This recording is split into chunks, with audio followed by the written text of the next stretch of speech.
है ना। क्या पढ़ेंगे? महत्तम समापवर्तक तथा लघुत्तम समापवर्तक में क्या संबंध होता है ना। समझ में आ रहा है क्या होता है? हमें ये जानना है कि महत्तम समापवर्तक और लघुत्तम समापवर्तक में क्या संबंध होता है ना। तो माना ए तथा बी कोई दो ए तथा बी कोई दो धनात्मक पूर्णांक है। जैसे ये हम लोग समझ गए ना, उसके बाद ये चैप्टर अपना जो होगा ये भी चैप्टर समाप्त हो जाएगा। चैप्टर नहीं, अभ्यास प्रश्नावली समाप्त होगा। ठीक है, ए तथा बी कोई दो धनात्मक पूर्णांक है। ठीक है, ये कोई दो धनात्मक पूर्णांक है, यानी ये पहली संख्या हो गई और ये आपकी क्या हो गई? ये दो संख्याएं हैं। हमारा पहली संख्या क्या है? ए है, और दूसरी संख्या क्या है? बी है ना। तो संख्या ऋणात्मक भी हो सकता है और धनात्मक भी हो सकता है, लेकिन हमें जो संख्या लेना है क्या लेना है? धनात्मक लेना है। इसलिए मैंने लिख दिया ए तथा बी कोई दो धनात्मक पूर्णांक। समझ आ गई बात? ए तथा बी कोई दो धनात्मक पूर्णांक है, यानी संख्या कितनी हुई? दो, एक और दो। क्लियर? समझ में आ गई बात? अब देखो इसमें संबंध क्या होता है? पहली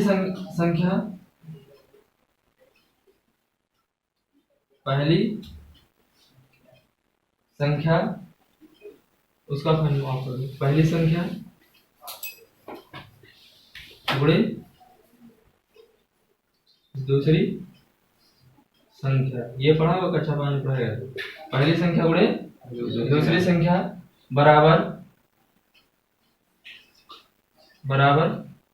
मासा गुणे लासा। ये दिमाग में बिठाना है आपको। पहली संख्या गुणे दूसरी संख्या बराबर महत्तम समापवर्तक गुणे, अच्छा मासा का मतलब महत्तम समापवर्तक, शॉर्ट में लिख दे रहा हूं है ना। महत्तम समापवर्तक गुणे लघुत्तम समापवर्तक है ना। तो पहली संख्या क्या माना है? ए, और दूसरी संख्या माना है बी, यानी A into B equals to HCF of HCF किसका? पहली संख्या और दूसरी संख्या का HCF गुणे LCM of A and B. समझ आ गया ना? तो ये दिमाग में रख लेना है कि अगर दो संख्या हमें पता हो, पहली संख्या ए हो और दूसरी संख्या क्या हो? बी हो। पहली संख्या ए, दूसरी संख्या बी, तो पहली संख्या गुणे दूसरी संख्या बराबर पहली संख्या का महत्तम समापवर्तक गुणे दूसरी संख्या का लघुत्तम समापवर्तक। समझ में आ गई बात? ये रिलेशन आपको दिमाग में बैठा के रखना है। ठीक है, अब इस पे आज हम लोग सवाल लगाएंगे। इस पे लॉग बुक दो। अच्छा एक चीज और बता दे रहे पहले, एक आपने दिया है ट्री मेथड से गुणनखंड बनना। ट्री का मतलब होता है पेड़ की नुमा होता है ना, वृक्ष की नुमा। जैसे एक पेड़ होता है उसमें कई सारी शाखाएं होती हैं, उस तरीके से जो गुणनखंड बनाना होता है तो हम लोग कैसे बनाते हैं? जैसे मान लो अगर हमें 32 का गुणनखंड बनाना है, किसका बनाना है? 32 का। तो 32 का गुणनखंड अगर हमें ट्री मेथड से बनाना है तो कैसे बनाएंगे 32 का गुणनखंड? तो देखो 32 किससे कटेगा? 2 से। तो कटने के बाद 2 से कटेगा तो कितना बचेगा? 16 ही तो बचेगा ना। तो 2 से कटा उसको एक साइड में लिख दो ऐसे। 2 से कटा इधर लिख दिया, बचा कितना? 16 को क्या करेंगे? इधर लिख देंगे। कोई दिक्कत? समझ आया? ये ऐसे बनाते चले जाएंगे। अभी दिया रहेगा आपको ना, कहीं कहीं से दिया रहेगा, चित्र दिया रहेगा, फिगर दिया रहेगा, और उसमें चीजों को क्या करना होगा? भरना होगा। खाली दिया रहेगा और कह देगा आपसे इसको भरो। अभी इसका देखो 32 का कितना बन गया? 16 गुणे 2। अब फिर किसका बनाना है? 16 का 8। तो 16 किससे कटेगा? 2 से कटेगा ना। तो यहाँ पर लिख देंगे 2 और जो बचेगा उसको यहाँ लिख देंगे 2 8 16। फिर इसको काट दो, 2 चौका 4 नहीं, 2 चौका 8 होता है। समझ गया? अब फिर 4 को काट दो भाई, तो 2 करना 2 दूना 4 है ना। अब इसको ऐसे नहीं काटते कि 2 करना यहाँ 1 और यहाँ 2 है ना, इतने छोड़ देंगे इसे। इसका मतलब इसका गुणनखंड कितना हो जाएगा? 2 2 2 2 और 2। इसका गुणनखंड कितना आ गया? 2 गुणे 2 गुणे 2 गुणे 2। समझ गए ना, यानी 32 का गुणनखंड ये बन जाएगा। ये ट्री मेथड से है, अभी दिए क्वेश्चन देगा तो हम लोग से क्या करेंगे, सॉल्व कर लेंगे आसानी से, ठीक है। तो लाइए इसकी न्यूमेरिकल आज करवाते हैं।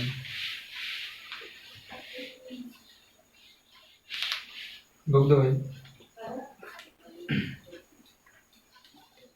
देखो प्रश्न दिया हुआ है,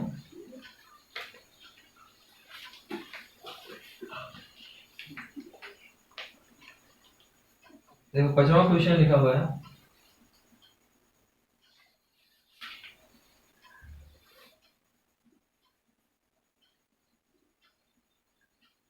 कह दिया 65 और 117 का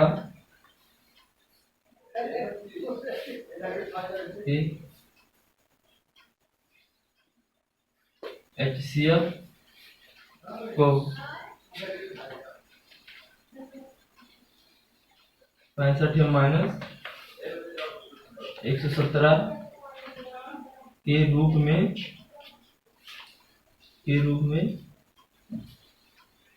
दर्शाया गया है। यम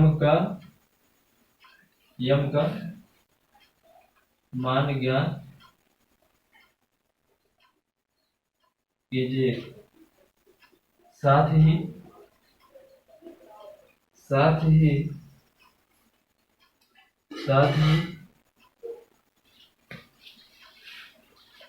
अभाज्य गुणनखंड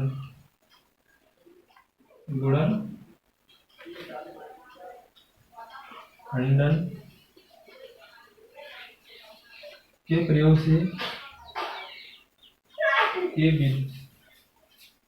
गुणनखंडन विधि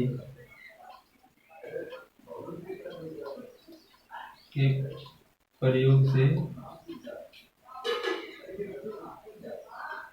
65 और 117 का LCM ज्ञात कीजिए। समझिएगा बात, पकड़ो इसको। देखो लिखा है 65 और 117 के HCF को, HCF का मतलब महत्तम समापवर्तक को 65 माइनस 117 के रूप में दर्शाया गया है। इसका मतलब कि 65 और 117 का जो HCF है वो किसके बराबर होगा, 65 माइनस 17 के रूप में दर्शाया गया। इसका मतलब इसके बराबर होगा भाई, दर्शाया गया। यम का मान ज्ञात कीजिए, अब यम का मान निकालना है, तब साथ ही अभाज्य गुणनखंड की विधि के प्रयोग से 65 और 117 का लघुत्तम समापवर्तन। तो सबसे पहले काम क्या करेंगे, लिखेंगे यार, यानी सबसे पहला काम हम क्या करेंगे, 65 और 117 का HCF ज्ञात करेंगे। तो पहले लिखेंगे 65 और 65 का गुणनखंड क्या होगा, 5 गुणे 13। सब लोग इसको बना सकते हो। 117 का क्या बनेगा भाई, 3 गुणे 13 और 13 117। अब क्या निकालेंगे, मासा, है ना, समझा, क्या निकालेंगे, मासा। तो कितना हो जाएगा भाई, जो दोनों में हो ना, 5 इसमें लेकिन इसमें 3 इसमें लेकिन इसमें, तो दोनों में कौन सा है, तो मासा कितना आ गया, 13 आ गया, है ना। तो अब लिखेंगे HCF ऑफ कितने का, 65 कॉमा कितना आएगा, 13 आएगा। क्लियर, समझ में आ गया बात, इतना समझ में आया। अब ये जो 13 है, देखो इसका जो HCF है 65 और 117 का जो HCF है वो किसके रूप का है, 65 और माइनस 117 के रूप का तो है। तो लिखेंगे चूंकि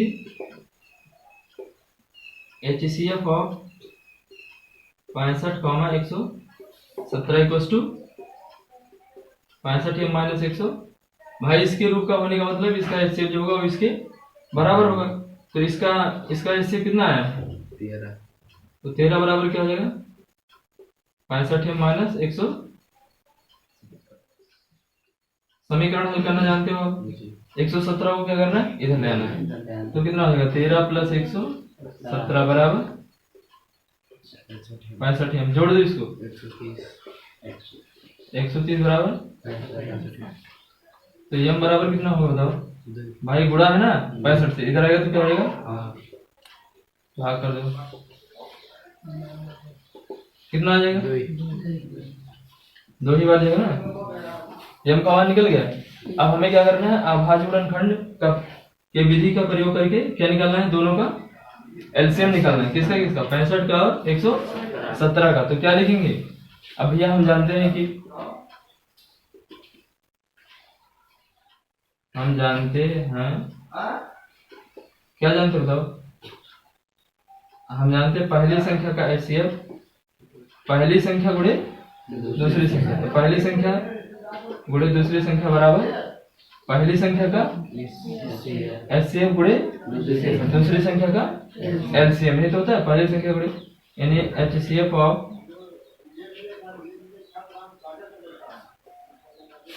गुणे एलसीएम, समझ आ गया ना। तो पहली संख्या कितना दिया है 65 और दूसरी संख्या, समझ में आया कि नहीं आया, बोलो भाई, पहली संख्या कितना दिया था 65, दूसरी संख्या 105, और पहली संख्या का और दूसरी संख्या का जो एचसीएफ है कितना है 13, तो यहाँ लिखेंगे 13। अब क्या निकालना है, पहली और दूसरी संख्या का एलसीएम निकालना है, कितने कितने का, 65 का और 100। अब देखो भैया 13 से गुणा है, 13 से जब गुणा हो जाएगा इधर आएगा तो क्या हो जाएगा, भाग हो जाएगा, तो 165 गुणे 117 बराबर क्या बचेगा, एलसीएम ऑफ 65 कॉमा 117, समझ है।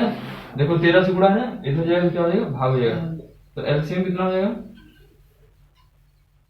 एलसीएम 65 और 117 कितना हो जाएगा, गुणा है, इधर आएगा तो क्या भाग नहीं दिखा क्या, बटा क्या हो जाएगा 13, ऊपर लिख रहा हूँ इधर लिख रहा हूँ, ठीक है।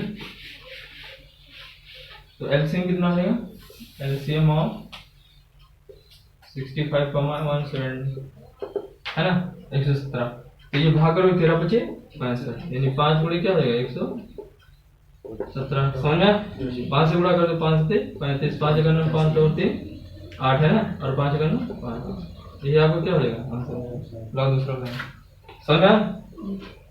समझ में आ रहा होगा मैंने कहा। देखो लिख दिया है, छठवां क्वेश्चन लिखा है, एग्जाम्पल नंबर 6,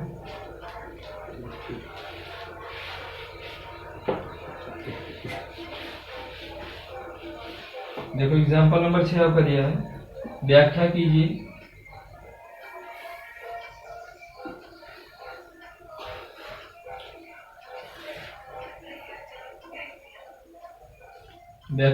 कि 3 गुणे 12 गुणे 101 प्लस 4 एक अभाज्य संख्या है,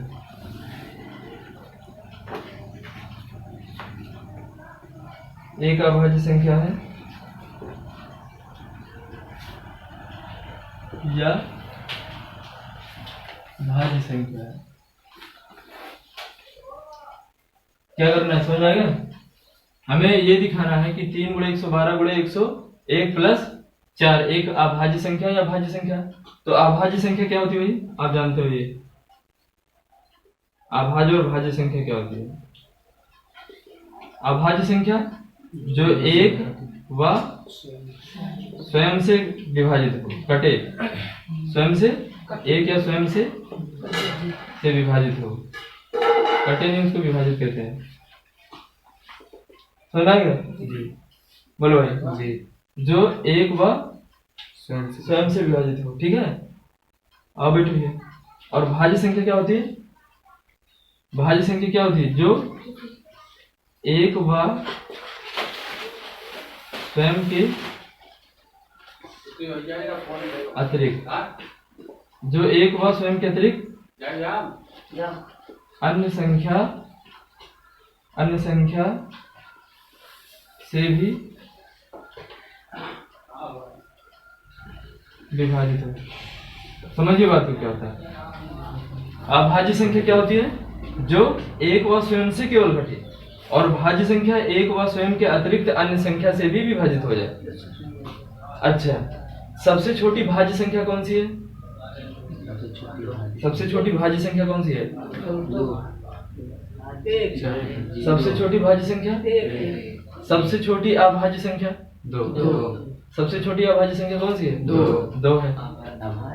अभाज्य दो है। और कौन सा है? उसके बाद क्या आएगा? 3 आएगा, फिर 9 फिर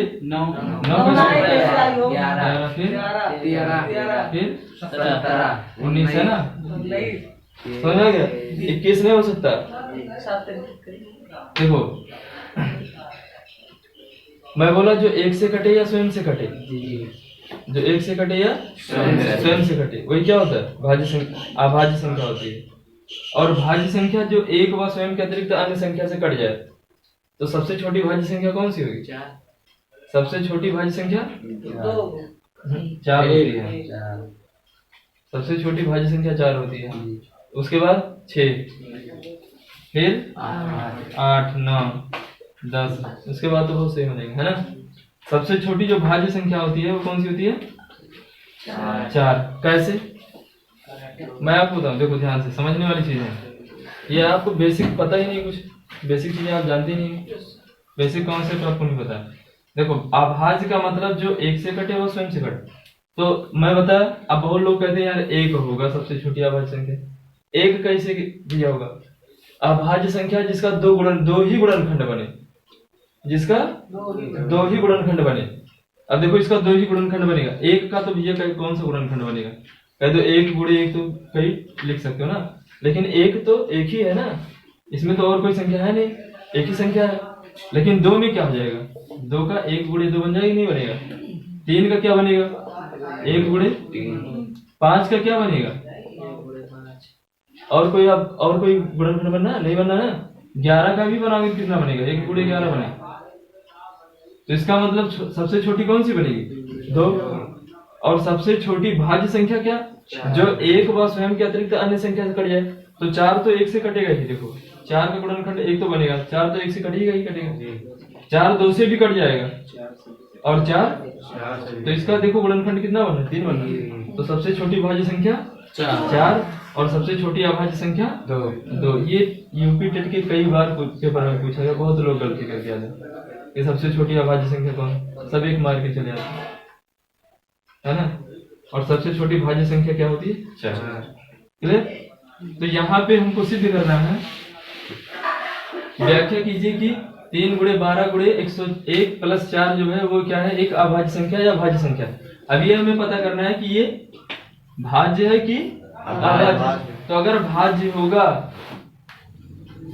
तो एक और स्वयं के अतिरिक्त अन्य संख्या से कटेगी, और अगर अभाज्य होगा तो एक से कटेगा या तो स्वयं से कटेगा।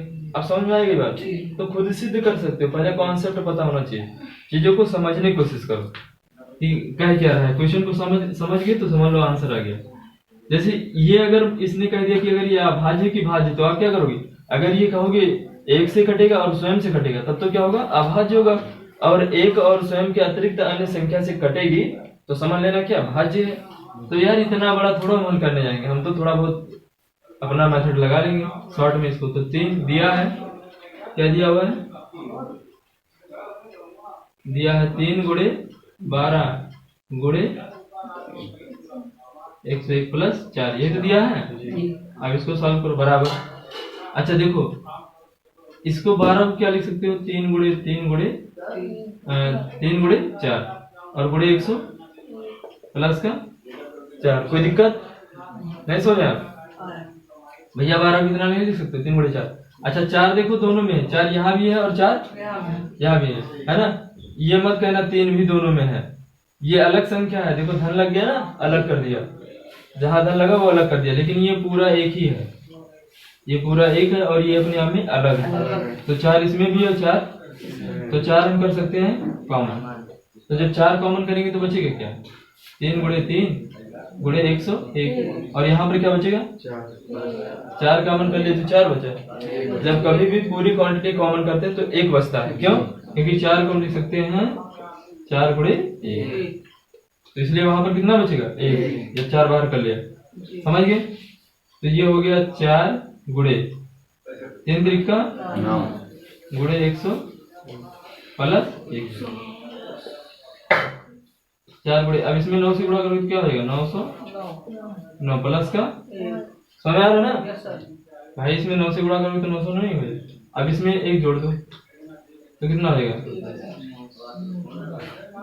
1 जोड़ोगे 0 हो जाएगा, 9 10 यही तो आएगा ना।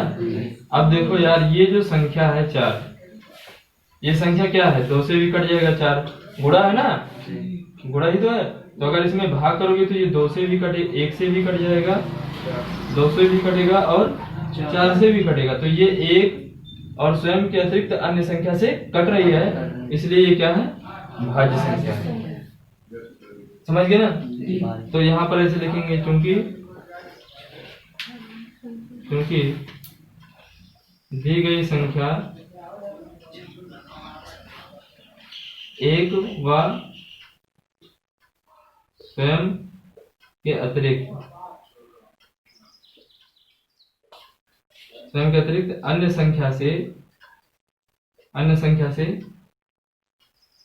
संख्या से विभाजित होगी, अतः यह भाज्य संख्या। कैसी संख्या है, अब समझ में आया भाज्य की अभाज्य है, कोई दिक्कत, समझ में आ गया। आगे बढ़े।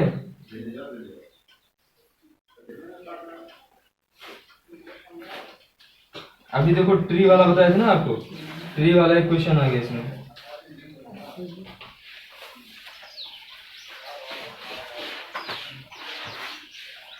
अभी ट्री वाला आपको समझाते, लिखा है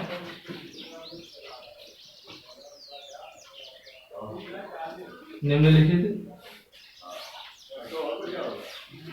गुणनखंड वृक्ष को पूर्ण कीजिए और x, y तथा z का, ये z लिखा, z का मान ज्ञात कीजिए। देखो ये ट्री दिया, बना दिया इसे, अभी मैं बताया था ट्री वाला ना, ये x लिखा है, इसका मतलब क्या है, ये ऐसे अगर बनाया तो इसका मतलब क्या हुआ बताओ भाई, अभी तो इसको समझा दो, बोलो। इसका मतलब x का गुणनखंड कितना बना, y बनना है और 2 बनना है, कितना कितना बना, y और 2 बना। फिर y का गुणनखंड क्या बनना है,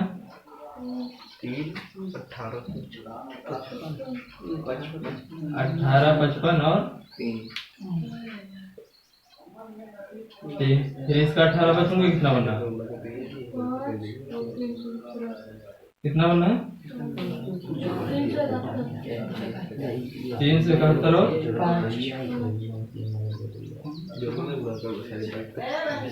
1 से दिया गया, 3 से 71 और फिर 3 से 71 का कितना बनना है, जेड बनना है और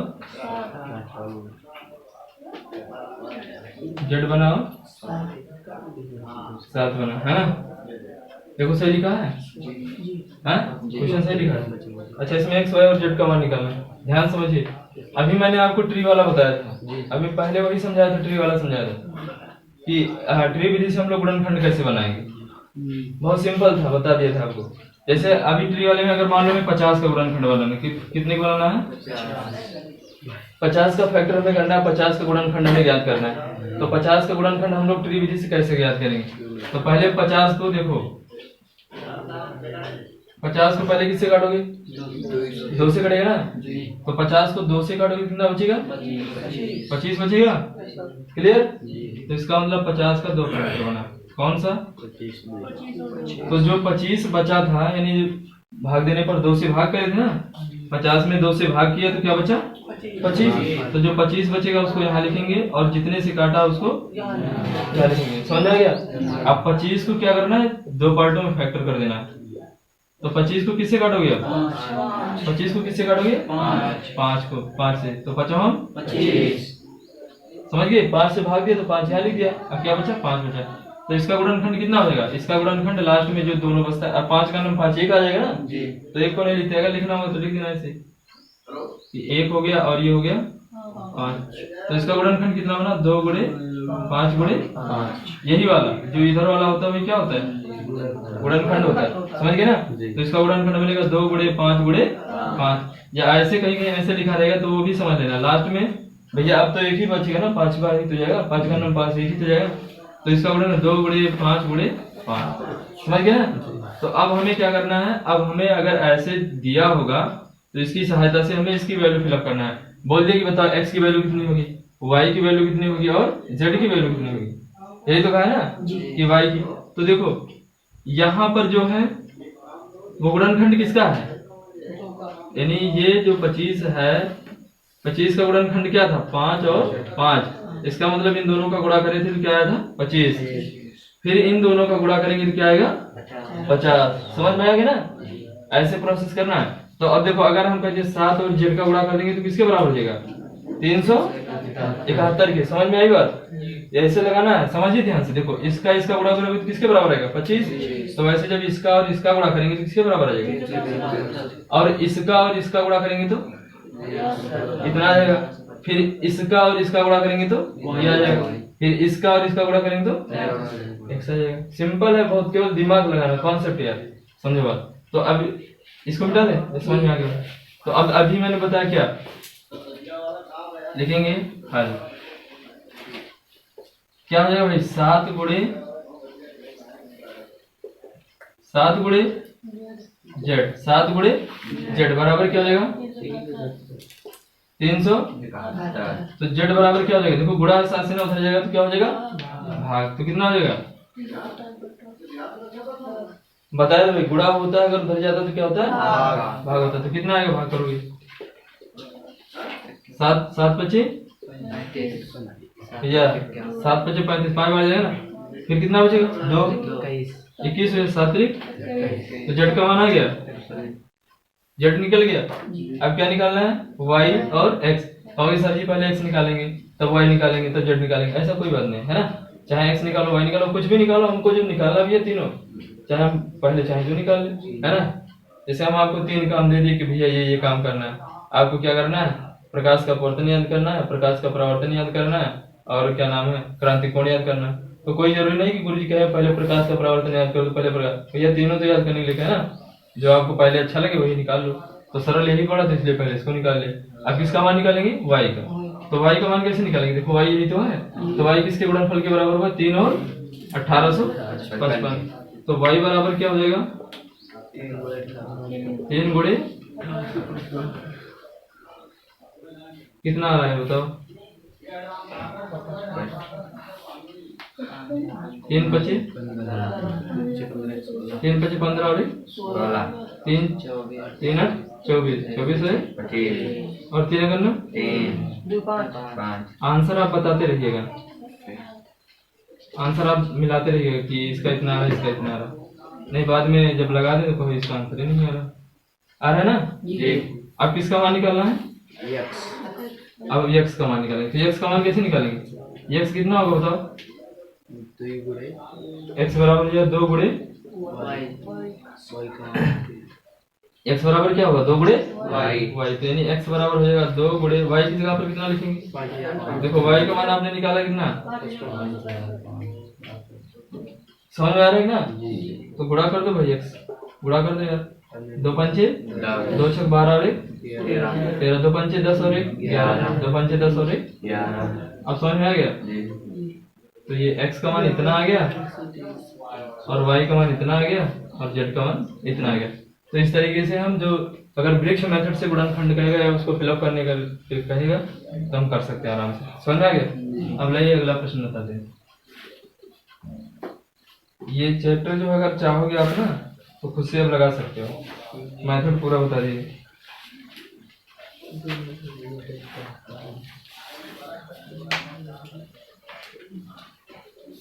तो अब हमें लग रहा है ये उदाहरण पूरा लगा सकते हो आप, है ना।